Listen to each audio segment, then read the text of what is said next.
இந்த சின்ன திரையை பார்த்துட்டு இருக்கிற எல்லா சகோதரர்களுக்கும் என் வணக்கம். 7 தலைமுறையா 208 வருஷமா தொடர்ந்து சித்த வைத்தியம் செஞ்சுட்டு வந்த நம் சிவராஜ் தாத்தாவின் பேரன் நான். சேலம் சிவராஜ் சித்த வைத்திய சாலையின் மருத்துவ முகாங்கள் எல்லா இடத்துலையும் தொடர்ந்து நடைபெறும். இதுக்கு உங்க அன்பும் ஆதரவும் எங்களுக்கு எப்பவும் தேவை. எப்பயும் ஏண்டா பேர பசங்களா இந்த மாதிரி தப்பு பண்றீங்க அப்படின்னு சொல்லும் நம்ம அன்பு சிவராஜ் தாத்தாவின் ஆசிர்வாதத்துடன் அவர் கூறிய அறிவுரைகளை உங்களுக்கு சமர்ப்பிக்கிறேன்.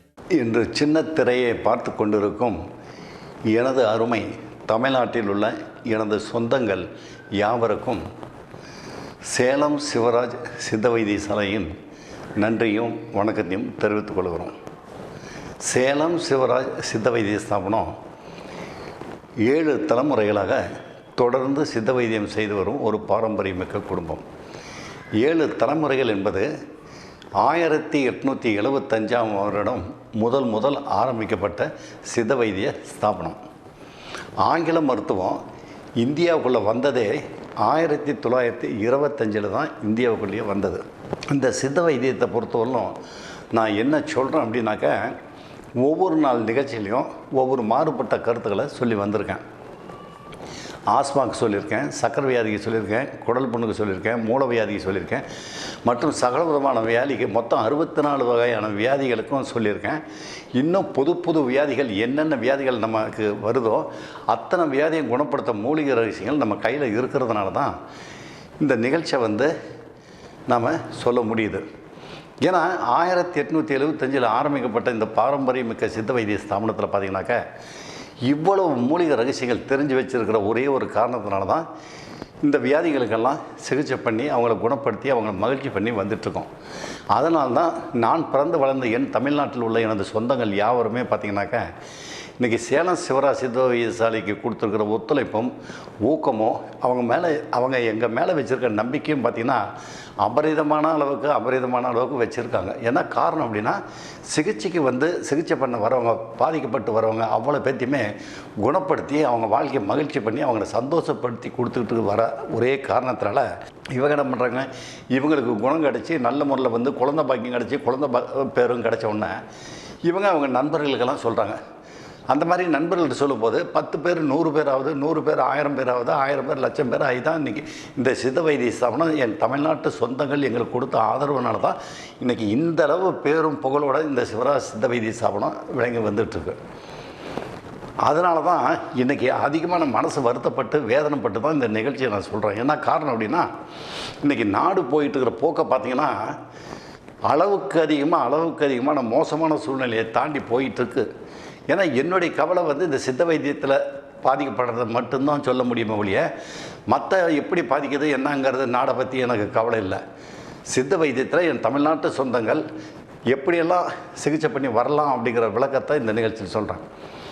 ஏன் இந்த நிகழ்ச்சியை சொல்கிறேன் அப்படின்னாக்கா, இன்றைக்கி பார்த்திங்கன்னா மனசுக்கு ரொம்ப சங்கட்டமும் ரொம்ப வேதனையும் வந்துகிட்டு இருக்கிற நிகழ்ச்சி என்ன அப்படின்னாக்கா, இந்த இன்டர்நெட் செல்ஃபோன்லாம் வந்ததுக்கப்புறம் இன்றைக்கி தமிழ்நாட்டில் உள்ள நம்மளது சொந்த பசங்க, நம்ம தமிழ்நாட்டில் உள்ள பேர பசங்களும் சரி, மகன் போன்ற வாலிபர்களும் சரி, உடன் பிறந்த சகோதரர்களும் சரி இன்றைக்கி அதிகபட்சமாக பாதிக்கப்பட்டு வந்துட்டு இருக்காங்க. அப்படிங்கிறதுனால தான் இந்த விஷயத்தை நம்ம கையில் எடுத்து இந்த விஷயத்தை கையில் எடுத்து தான் என் தமிழ்நாட்டு சொந்தங்களுக்கு சொல்லணும் அப்படிங்கிற ஆதங்கத்தில் சொல்கிறேன்.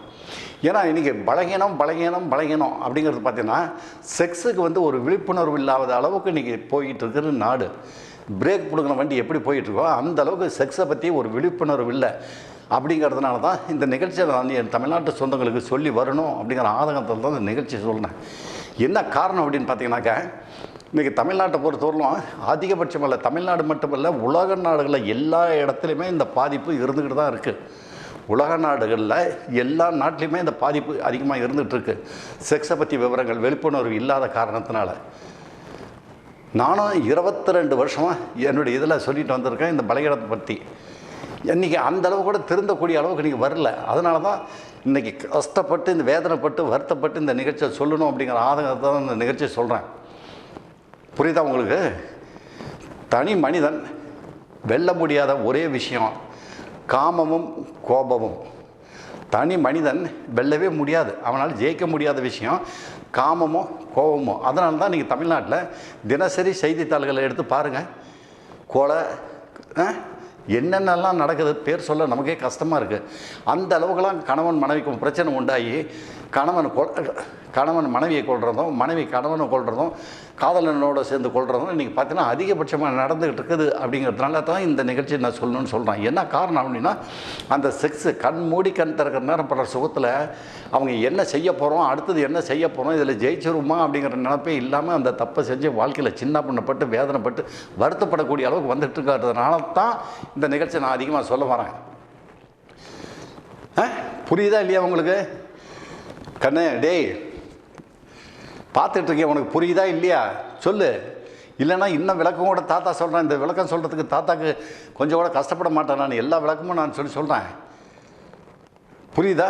விந்து கட்டுப்பாடு வேஸ்டேஜ் பண்ணுறதுனால எந்த அளவுலாம் பாதிப்பு வருது. தனி மனிதன் வெல்லவே முடியாது. அவன் வாழ்க்கையில் வெல்லவே முடியாத விஷயம் காமமும் கோபமும். ஏன்னா அந்த காலத்தில் எல்லாமே வென்றுக்கிட்டு இருந்தாங்க. அந்த காலத்தில் இருந்தவங்க இந்த 2 பிரச்சனையுமே இல்லாமல் சுபிட்சமாக 40 வருஷத்துக்கு முன்னாடி வாழ்ந்துக்கிட்டு இருந்தாங்க. எப்படி வாழ்ந்துக்கிட்டு இருந்தாங்க அவங்க சொல்லு? அவங்களும் மனிதர்கள் தானே. அந்த 40 வருஷத்துக்கு முன்னாடி இந்த தவறே இல்லையே. எப்படி வாழ்ந்துக்கிட்டு இருந்தாங்கன்னா, அன்னைக்கெல்லாம் எப்படின்னாக்கா அவங்க சத்தியத்துக்கு கட்டுப்பட்டு, தர்மத்துக்கு கட்டுப்பட்டு, நியாயத்துக்கு கட்டுப்பட்டு, பெருவிங்கதை மதிக்கிற தன்மையோட யோகாவும் அந்த மனதை ஒருநிலைப்படுத்தக்கூடிய தியானம் ரெண்டும், யோகா மனதை ஒருநிலைப்படுத்தக்கூடிய தியானத்தை செஞ்சுக்கிட்டு இருந்ததுனால அவங்களுக்கு அந்த சிந்தனை தான் இருக்குமே ஒழிய இந்த செக்ஸு அப்படிங்கிற எண்ணங்கள் அந்த காலகட்டங்களில் இல்லவே இல்லைங்கிறது என்னால் ஆணித்தரமாக என்னால் கூற முடியும். ஏன்னா நான் அந்த காலகட்டத்திலேருந்து கடந்து வந்திருக்கேன் நான். அதனால் இன்றைக்கி தமிழ்நாட்டில் இருக்கிற ஒவ்வொரு பேர பசங்களும் சரி, மகன் போன்ற வாலிபர்களும் சரி, என் உடன்பிறந்த சகோதரர்களும் வாழ்க்கையில் ஜெயிக்கணும்னா மனதை ஒருநிலைப்படுத்தக்கூடிய தியானத்தை கற்றுக்குங்க, யோகாவை கற்றுக்குங்க. நீங்கள் வாழ்க்கையில் உண்மையாலுமே நான் வணங்கும் ஆஞ்சநேயர் சத்தியமாக சொல்கிறேன், நான் வணங்கும் ஆஞ்சநேயர் சத்தியமாக சொல்கிறேன், நீங்கள் ஒவ்வொருத்தருமே ஒரு சாதனை தமிழ்நாட்டில் படைக்க முடியும், நிச்சயமாக படைக்க முடியும். இந்த செக்ஸ் சிந்தனை உங்கள் வாழ்க்கையை மாற்றி திசை திருப்பி உங்கள் வாழ்க்கையை நல்ல முறையில் கொண்டு வந்து விட்டுரும். அதனால் என்ன பண்ணுங்கள், நீங்கள் யோகாவும் மனதை ஒருநிலைப்படுத்தக்கூடிய தியானமும் யார் சரியான முறையில் கற்றுக் கொடுக்குறாங்கன்னு பாருங்கள். அதுவும் எங்கெங்கேயோ என்னென்னமெல்லாம் நடக்குது. ஆனால் அதுக்கு சரியாக கற்றுக் கொடுக்குறவங்கள தேடி கண்டுபிடிச்சி அதை மட்டும் கற்றுக்கிட்டு செஞ்சிங்கன்னா நீங்கள் வாழ்க்கையில் நிச்சயமாக என் தமிழ்நாட்டு பேர பசங்களாக இருந்தாலும் சரி, மகன் போன்ற வாலிபர்களாக இருந்தாலும் சரி, என் உடன்பிறந்த சகோதரர்களாக இருந்தாலும் சரி, நிச்சயமாக ஒரு சாதனை பண்ணுவீங்க. ஏன்னா கண் மூடி திறக்கிறதுக்குள்ளே இந்த சக்தியை வீண் பண்ணுறீங்க. அதனால் என்ன ஆகுது, ஏன் சக்தியை வீண் பண்ணுறதுல வேண்டாம் வேண்டாம்னு அழுதுகிட்டு சொல்கிறேன், கெஞ்சிக்கிட்டு சொல்கிறேன், திட்டிக்கிட்டு சொல்கிறேன், கோவப்பட்டு சொல்கிறேன், காலில் வந்து கெஞ்சாத குறையாக கேட்குறேன்ல. ஏட்டா கண்ணு திருந்த மாட்டேங்கிறீங்க? நான் சொல்கிற விஷயங்கள் என்ன, நான் பணத்தை சம்பாதிக்கிற விஷயமா சொல்கிறேன். நான் பணம் விஷயம் சம்பாதிக்கணுங்கிற விஷயத்தை இதில் சொல்கிறேன். நான் உங்கள் வாழ்க்கை வீணாகுதுங்கிற ஏண்டா கண்ணு மனசை சோதனைப்படுத்துறீங்க, வேதனைப்படுத்துறீங்க. விந்து என்ன சொல்கிறாங்க பெரியவங்க, மரணத்தை விட கொடியதான் காமம். மரணம் தான் இருக்கிறதுலே பெருசு. மரணத்துக்கு மேலே ஒன்றுமே கிடையாது. ஆனால் அந்த மரணத்தை விட பெருசாக வந்து காமம். இந்த காமத்தினால இன்றைக்கி எத்தனை குடும்பங்கள் என்னென்ன மாதிரி விஷயங்களில் அழிஞ்சு போகிறாங்க தெரியுமா? ஒன்றுமே விவரம் தெரியாத சின்ன சின்ன பிள்ளைங்க வாழ்க்கையெல்லாம் கூட அந்த காம இச்சைக்காக இன்றைக்கி வீண்காய் பேப்பர்களில் பாரு, மனசு வேதனைப்பட்டு வருத்தப்பட்டு நாடு குட்டிச்சவர் ஆகிட்டு இருக்குதுங்கிறது தான் இதில் நான் இந்த விளக்கத்தை சொல்லணும் அப்படிங்கிற ஆதங்கத்தில் இதில் கையில் எடுத்து நீங்கள் வருத்தப்பட்டாலும் வேதனைப்பட்டாலும் என்ன நினச்சாலும் சரி நான் சொல்லணும் அப்படிங்கிறதுக்காக தான் இந்த நிகழ்ச்சி சொல்கிறேன். ஒரு சொட்டு விந்தை நீ செலவு பண்ணுறீங்க, விலை மதிக்க முடியாத விந்து. ஒரு சொட்டு விந்து கை பழக்கத்தில் தவறு செஞ்சு பண்ணுற, சுய இன்பத்தில் சக்தியை வீண் பண்ணி பழகிற, இந்த மாதிரி பண்ணும்போது உங்கள் உடம்புல இருக்க அங்கே அவைகள் பூரா நாடி நரம்பு பூரா சீராக வலுவிழந்து எதுக்குமே பயனில்லாத அளவுக்கு போகுதில்ல. தப்பு செய்யாதரா. ஒரு சொட்டு விந்த வீண் பண்ணினா 60 சொட்டு ரத்தம் இருக்குது. ஒரு முறைக்கு வெளிப்படுத்துறது 4.5 சொட்டு, 240 சொட்டு ரத்தத்தை நீ வீண் பண்ணுற. பண்ணாதரான்னு தலையால் அடிச்சுக்கிறேன். கேட்க மாட்டேங்கிற நீ.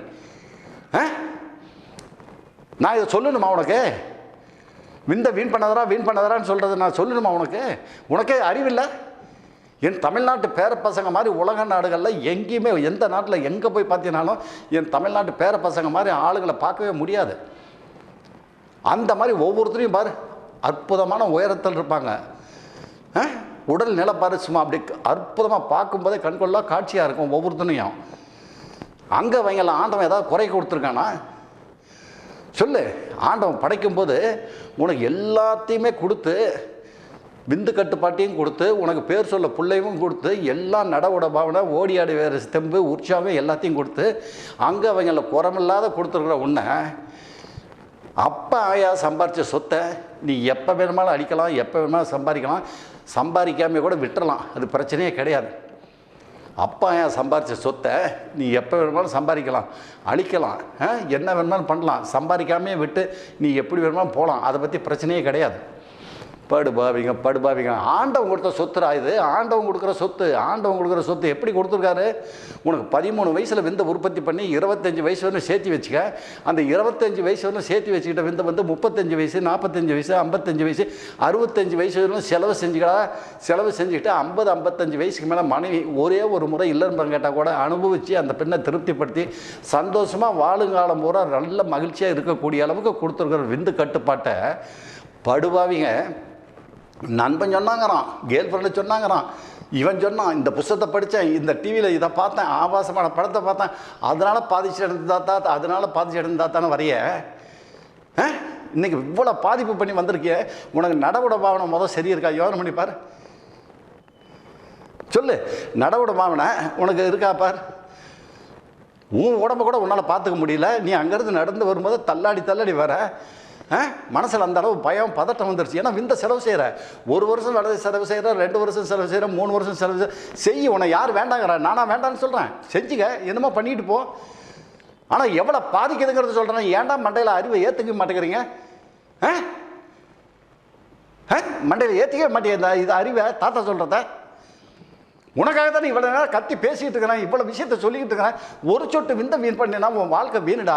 மனித வாழ்க்கையில் நீ பிறந்து வளர்ந்து ஆளாகிட்டு வர்றது ஒரு சாதனை பண்ணணும் அப்படின்னா உனக்கு விந்து கட்டுப்பாடுன்னு உடம்புல சேர்த்து வச்சுருந்தீங்கன்னா தான் வாழ்க்கையில் நீ ஒரு சாதனை பண்ண முடியும். தமிழ்நாட்டில் உன் பேர் 4 பேருக்கு தெரியக்கூடிய அளவுக்கு வரணும்னா விந்து கட்டுப்பாடு இருந்தால் தான் நீ வாழ்க்கையில் ஜெயிக்க முடியும். நான் அதனால தான் முன்னாடியே இருந்து நான் சொல்லிட்டு இருக்கேன், விந்தை வேஸ்ட் பண்ணாத. வாயில் எதையோ மென்னுக்கிட்டு அட்டா எப்படி சொல்கிறதுன்னு எனக்கு தெரில. ஒவ்வொரு சொட்டு விந்து விலை மதிக்க முடியாத சொத்து. இன்றைக்கி எத்தனை லட்சம் பேர் வீண் பண்ணிக்கிட்டு இருக்கிறானுங்க விந்த தமிழ்நாட்டில். நான் சொல்கிற நிகழ்ச்சியை கேட்குறானுங்க, அடப்போ தாத்தா தானே சொல்கிறாரு, சொல்லிட்டு போகிறாரு அப்படிங்கிறான். ஆனால் அதே சக்தியை வந்து 2 வருஷம் தப்பு செய்யறான், 3 வருஷம் தப்பு செய்யறான், 5 வருஷம் தப்பு செய்யறான், 8 வருஷம் தப்பு செய்யறான், 12 வருஷத்துக்கு மேலே கூட தப்பு செஞ்சுட்டு வரானுங்க. இத்தனைக்கும் கை நாட்டு போடுறவன் இல்லை, பட்டப்படிப்பு படிச்சுட்டு மேலே நாடுகளில் வேலை செஞ்சுட்டு இருக்கிறவங்க கூட இந்த சிகிச்சைக்கு வந்துட்டு இருக்கிறான். அப்பா மனசு வேதனை வருத்தமாக இருக்குது. இப்போ என்ன வருத்தம் ஒவ்வொருத்தனையும் பாரு. அப்படியே அவனுங்க நடந்து வரும்போது பார்த்தீங்கன்னா அப்படியே கண்கொள்ளா காட்சியாக இருக்கும். நம்ம தமிழ்நாட்டில் இருக்க பேர பசங்களும் மகன் போன்ற வாலிபர்களும் நடந்து வரும்போது பார்த்தீங்கன்னா அப்படி கண்கொள்ளா காட்சியாக இருப்போம். அவங்க கண்ணத்தை பாரு, அப்படியே கடிச்சு திங்குற மாதிரி தலை தக்காளி பண்ண மாதிரி இருப்பானுங்க. நமக்கே ஆசையாக இருக்கும், அந்த மாதிரி இருப்பானுங்க அந்த பசங்க. உலக நாடுகள் எங்கேயாவது இருக்குதா? இன்னைக்கு அப்படி இருக்கிற பசங்க தான் தமிழ்நாட்டில் குட்டிக்கு அதிகபட்சமாக குட்டிச்சோறு ஆகிட்டு இருக்கிறானுங்க. சொல்லு. இந்த நிகழ்ச்சி நான் தாத்தா சொல்கிறேன் அப்படின்னா, இந்த நிகழ்ச்சி தமிழ்நாட்டில் நான் இவ்வளவு கடுமையாக சண்டை போட்டு திட்டி பேசிட்டு இருக்கேன். எந்த சித்த வைத்தியராக தமிழ்நாட்டில் பேசுகிறானா சொல்லு. இந்த சித்த வைத்தியத்தில் தமிழ்நாட்டில் எந்த சித்த வைத்தியராக இந்த விவரத்தை இவ்வளோ விளக்கமாக இவ்வளோ சண்டை போட்டு திட்டி கோவப்பட்டு வருத்தப்பட்டு உங்கள்கிட்ட எவனாச்சும் ஒருத்தன் பேசுகிறான்னு சொல்லு. 2 நாளில் குணப்படுத்தி கொடுக்குறேன், 4 நாளில் குணப்படுத்தி கொடுக்குறேன். என்னென்ன பொய்யெல்லாம் பேசுகிறானுங்க இன்றைக்கி சித்த வைத்தியம். இன்றைக்கி மதிப்பில்லாத அளவுக்கு பண்ணுறானுங்கள அவனுங்கெல்லாம். சித்த வைத்தியத்தை எதுக்காக அவனுங்கெல்லாம் பண்ணுறானுங்க கேட்குறேன் நான். செலவு செய்யாதுன்னா இன்றைக்கி தமிழ்நாட்டில் அதிகபட்சமாக வந்துட்டு இருக்கிற ஒவ்வொரு பேர பசங்களையும் பார்த்தீங்கன்னாக்கா கை கால் அசரிக்க, ஞாபகத்தை குறைச்சல், தலைமயக்கம், தன்னைத்தானே நம்பக்கூடிய அளவு சத்துக்களில் எதில் எடுத்தாலும் ஒரு சந்தேக எண்ணங்களோடு வந்துட்டுருக்கான். அந்த அளவு சந்தோகமாக வந்துட்டு இருக்கிற பசங்க, சந்தேகமாக வந்துட்டு இருக்கிற பசங்களை பார்த்தீங்கன்னா இன்றைக்கி ஒவ்வொரு பசங்களும் வரும்போது எத்தனை வயசு 19லேருந்து 20, 22, 25 வயசுக்குள்ளே வர பசங்களை பார்த்தீங்கன்னா அட்டா உண்மையாலுமே எனக்கே மனசு தாங்க முடியல, அழுதுருவேன். சில நேரத்தில் நானே அழுதுருவேன் அந்த பசங்களை பார்த்தோன்னே. படுபாவிங்களா, ஏன்டா தப்பு செஞ்சுச்சிங்க, ஏன்டா இப்படி பண்ணிங்கன்னா? தாத்தா ஹாஸ்டலில் படிக்கும்போது என் ஃப்ரெண்டு சொல்லி கொடுத்தான் தாத்தா, ஹாஸ்டலில் படிக்கும்போது என் ஃப்ரெண்டு சொல்லி கொடுத்தான் தாத்தாங்கண்ணா. இன்னொருத்தனை கேட்டால் என் நண்பன் சொல்லி கொடுத்தான் தாத்தாங்கண்ணா. கெட்டு போகிறதுக்கு காரியங்களே கிடையாது. அதில் ஒரு சுகத்தை கண்டதுனால அந்த விந்தை வந்து வேஸ்டேஜ் பண்ணி ஒரு நாளைக்கு 2 முறை 3 முறை 4 முறை தப்பு செஞ்சுட்டு வராங்க. ஏன் நான் இவ்வளோ கடுமையாக பேசிகிட்டு இருக்கேன்னாக்க, இப்போ 10-15 நாளுக்குள்ளே வந்த கேஸுங்களை பார்த்தீங்கன்னா, வியாதிஸ்தர்களை பார்த்தீங்கன்னா, சிகிச்சைக்கு வந்தவங்களை பார்த்தீங்கன்னா, ஒவ்வொருத்தரையும் பார்க்கும்போது நான் முன்னாடி நிகழ்ச்சியில் சொல்லியிருப்பேன், ஒவ்வொரு நிகழ்ச்சியிலும் சொல்லியிருப்பேன், இந்த பழக்கத்தை வந்து தப்பு செஞ்சுக்கிட்டே போனீங்கன்னா உங்களுக்கு தூக்கத்தில் போகும், ஒன்றுக்கில் போகும், மலத்தில் போகும்னு சொல்லியிருக்கேன். தூக்கத்தில் போகும், சிறுநீரில் போகும், மலத்தில் போகும்னு சொல்லியிருக்கேன். அந்த மாதிரி போச்சு அப்படின்னாக்க எப்போ போகும்? நீ 2 வருஷம் கைப்பழத்தில் செய்கிற, 4 வருஷம் கைப்பழத்தில் செய்கிற, 6 வருஷமாக கைப்பழத்தில் செஞ்சுட்டு வரும்போது உனக்கு இதில் தப்பு வந்துருச்சு, இனிமேல் ஐயோ கைப்பழத்திலே செய்யக்கூடாதா, இதெல்லாம் உடம்பு பாதிக்குது அப்படின்னு திருந்தலான்னு நீ மனசு வச்சு திருந்த போகிற. சாமி சத்தியமாக இனிமேல் கைப்பழத்தில் செய்ய மாட்டேன்னு சொல்லிட்டு வந்துடுற. அந்த மாதிரி வந்துகிட்டு இருக்கும்போது உனக்கு திடீர்னு என்ன பண்ணுது? தூக்கத்தில் போகுது, ஒன்றுக்குள்ள போகுது, தூக்கத்தில் போகுது, சிறுநீரில் போகுது, மலத்தில் போகும்போது என்ன ஆகும்? உன்னுடைய உடம்புல தானே அவ்வளோ சொட்டு 4.5 சொட்டு சக்தி வெளியாகுது. ஒரு பெண்ணுக்கிட்ட போய் நீ தொடர்பு வைக்கிற சக்தி தூக்கத்தில் போகுது, ஒன்றுக்குள்ள போகுது, மலத்தில் போகுது. அந்த மாதிரி மலத்தில் போயிட்டு இருக்கும்போது தான் இன்றைக்கி அதிகபட்சமாக இந்த நிகழ்ச்சியை சொல்லணுங்கிற வருத்தத்தில் நான் ஏன் சொல்கிறேன் அப்படின்னா, இன்றைக்கி வர பசங்க பூரா பார்த்தீங்கன்னா 25 வயசு 27 வயசுக்குள்ளே வர பசங்க பூரா அதிகபட்சமாக பாதிக்கப்பட்டு வராங்க. அது எப்படி பாதிக்கப்பட்டு வராங்க? இந்த கழுத்துக்கு மேல் பகுதியும் இடுப்பினுடைய கீழ் குருத்தும் வலி வரும். இந்த கழுத்துக்கு மேல் பகுதியும் இடுப்பினுடைய கீழ் குருத்தும் வலி வரும். அந்த மாதிரி வலி வரும்போது பார்த்தீங்கன்னா காய் பகுதி ரெண்டும் எப்படி இருக்கும்னாக்க பந்து போல். ஏன்னா ஆண் குறி அப்படிங்கிறது உயிர்நிலை. ஆண் குறிங்கிறது உயிர்நிலை. அந்த உயிர்நிலையை படுபாவிங்க எவ்வளோ பாதுகாத்து வர வேண்டிய ஆண் குறியை அது ஏதோ ஒரு உணர்ச்சி தருது அப்படிங்கிறதுக்காக அந்த தப்பு செஞ்சு வாழ்க்கையை பாதிக்கும் போது பந்து போல் இருக்கிற 2 காய் பகுதியை ஒன்றா இருக்கும். அப்படியே பார்க்கறதுக்கே கண்கொள்ளா காட்சியாக இருக்கும். அந்த மாதிரி இருக்கிற காய் பகுதியை இவன் தப்பு செய்கிறான். 2 வருஷம் 4 வருஷம் நண்பன் சொன்னான், கேர்ள் ஃப்ரெண்டு சொன்னான், தப்பு செஞ்சு வரும்போது அது என்ன ஆகுது? விந்த பூரா வீண் பண்ணிட்டான். சுரண்டி எடுக்கிறான். சுரண்டி அந்த உணர்ச்சி வரலைன்னா கூட ஏதோ ஒரு படத்தை பார்த்து, ஆபாசமான படங்களை பார்த்து அந்த சக்தியை வீண் பண்ணி விரயம் பண்ணும்போது சுரண்டி வந்துடுறான். அப்போ அந்த காய் பகுதியில் சக்தி இல்லை அப்படிங்கும்போது என்ன ஆகுது? ஒன்று கீழே இறங்கிடுது, இது மேலேயே நின்றுட்டுருக்கு. அப்புறம் என்ன பண்ணும்? இது கீழே இறங்கும், இது வந்து மேலே ஏறிக்கிட்டு இருக்கும்.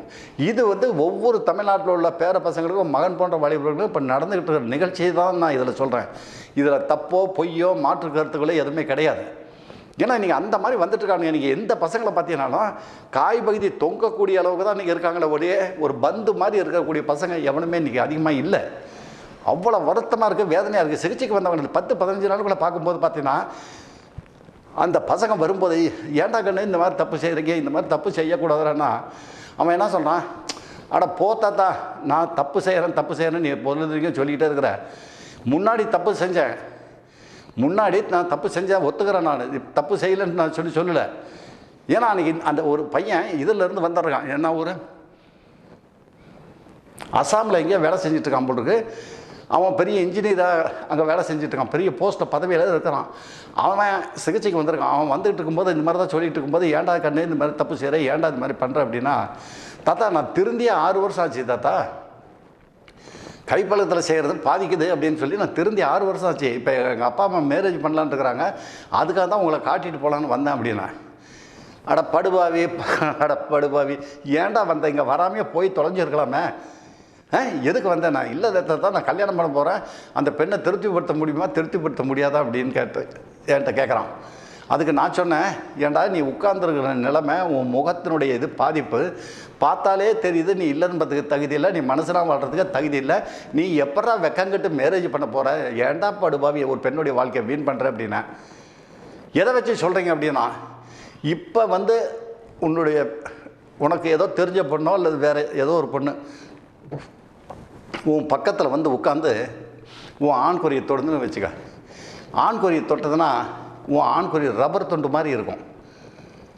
ஆண்குறி ரப்பர் துண்டு மாதிரி இருக்கும். ஐயோ ஆமாம் தாத்தா, நீங்கள் சொல்கிற மாதிரி தான் இருக்குது, சத்தியமாக தாத்தா நீங்கள் எப்படி சொல்கிறீங்களோ அதே மாதிரி தான் இருக்குது, ஆண்குறியை தொட்டு பார்த்தா ரப்பர் துண்டு மாதிரி தான் தாத்தா இருக்குது, அந்தளவுக்கு போயிடுச்சு தாத்தா அப்படின்னா.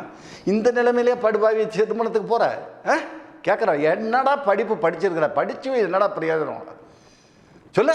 படித்து என்ன பிரயோஜனம்?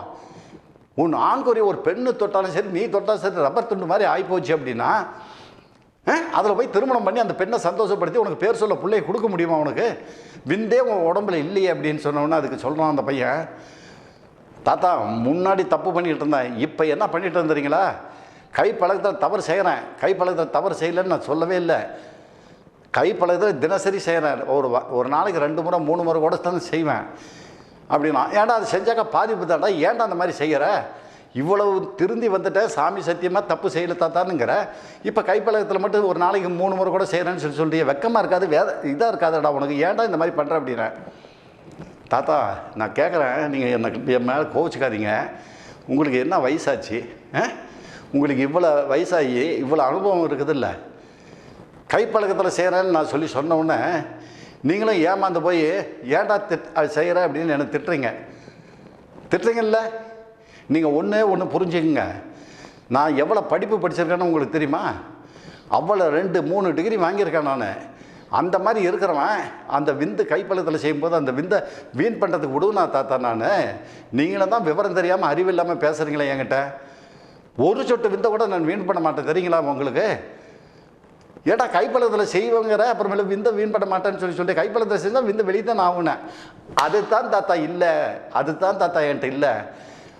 சொல்லு, அதுதான் என்கிட்ட இல்லை அப்படின்னா. அப்படியே அசந்து உட்காந்துட்டேன். கைப்பழக்கத்தில் செய்வானா, விந்து வீணாகிறதுக்கு இல்லையா? அடாடாடாடா எப்படி சொல்லு பார்க்கலாம். அட்டாடாடா அற்புதமானதுடா அப்படின்னா கைப்பழக்கத்தில் நான் கூட செஞ்சுடுவேனே நான். இந்த அறிவு எனக்கே கூட இல்லையே, சொல்லு பார்க்கலாம் என்ன அறிவு? தாத்தா ஒரு நாளைக்கு 2 முறை 3 முறை கூட கைப்பழக்கம் செய்யும்போது அந்த விந்து எப்போ ஆண் உறுப்புலேருந்து வெளியே வருதுன்னு எனக்கு தெரியுதோ அப்போ இறுக்கி அமைக்க பிடிச்சிக்குவேன் தாத்தா. ஆண்குறிய இறுக்கி அமைக்க பிடிச்சிக்குவேன் தாத்தா. விட மாட்டேன் தாத்தா, விடவே மாட்டேன். 10 நிமிஷம் இல்லாமல் விட மாட்டேன். 10 நிமிஷம் கழிச்சு நீங்கள் வைத்தியத்தை தானே, இவ்வளோ வயசாகி போச்சு இல்லை சொல்லுங்கள். 10 நிமிஷம் கழிச்சு நான் கையை எடுத்தேன்னா அந்த விந்து இருந்தால் தானே தாத்தா வெளியே வரும். அது திரும்ப போய் மறுபடியும் பழைய இடத்துல போய் சேர்ந்துக்குது. அந்த விந்து நான் கையை விட்டவுடனே போய் பழைய இடத்துல போய் சேர்ந்துக்குது. 10 நிமிஷம் பிடிச்சிக்கிட்டேன், அது எப்படி வெளிவரும்? ஒரே ஒரு சொட்டு கூட வெளிவராது தாத்தா. நானும் நிறையா டெஸ்ட் பண்ணி பார்த்துருக்கேன், ஒரு சொட்டு கூட வரல. இறுக்கி அமைக்க பிடிச்சிக்குவோம், ஆண்குறி இறுக்கி அமைக்க பிடிச்சிக்குவோம். 10 நிமிஷம் விட மாட்டேன் நான். விட்டா தானே நீ வெளியே போவ, உன்னை விடுவேனா நான் அப்படின்னு பிடிச்சிக்குவேன். 10 நிமிஷம் கழிச்சு பார்த்தீங்கன்னா விந்து ஒரு சொட்டு கூட வராது. அப்போ அதனுடைய இடத்துக்கு போய் சேர்ந்துருச்சு. அப்போ எனக்கு எப்படி விந்து நஷ்டம் வரும் அப்படின்னா, உடனே நான் என்ன சொன்னேன், உண்மையாலுமே இது நம்புவீங்களோ நம்ப மாட்டீங்களோ எனக்கு தெரியாது. எனக்கு 75 வயசு தாண்டி போயிட்டுருக்கிறேன் நான். இந்த அசாமில் வேலை செஞ்சுக்கிட்டு இருந்த ஒரு பையன், படித்த பெரிய பதவியில் வேலை செஞ்சுட்டு இருக்கிற பையன், உட்காந்து பேசிகிட்டு இருக்கிற பையனை எங்கள் ஆஃபீஸில் இருக்கிற ஸ்டாஃபுங்கெல்லாம் பார்க்குறாங்க. நான் நேராக என்னுடைய சீட்டை விட்டு எந்திரிச்சு போய் அந்த பையனுடைய காலை தொட்டு கும்பிட்டேன்.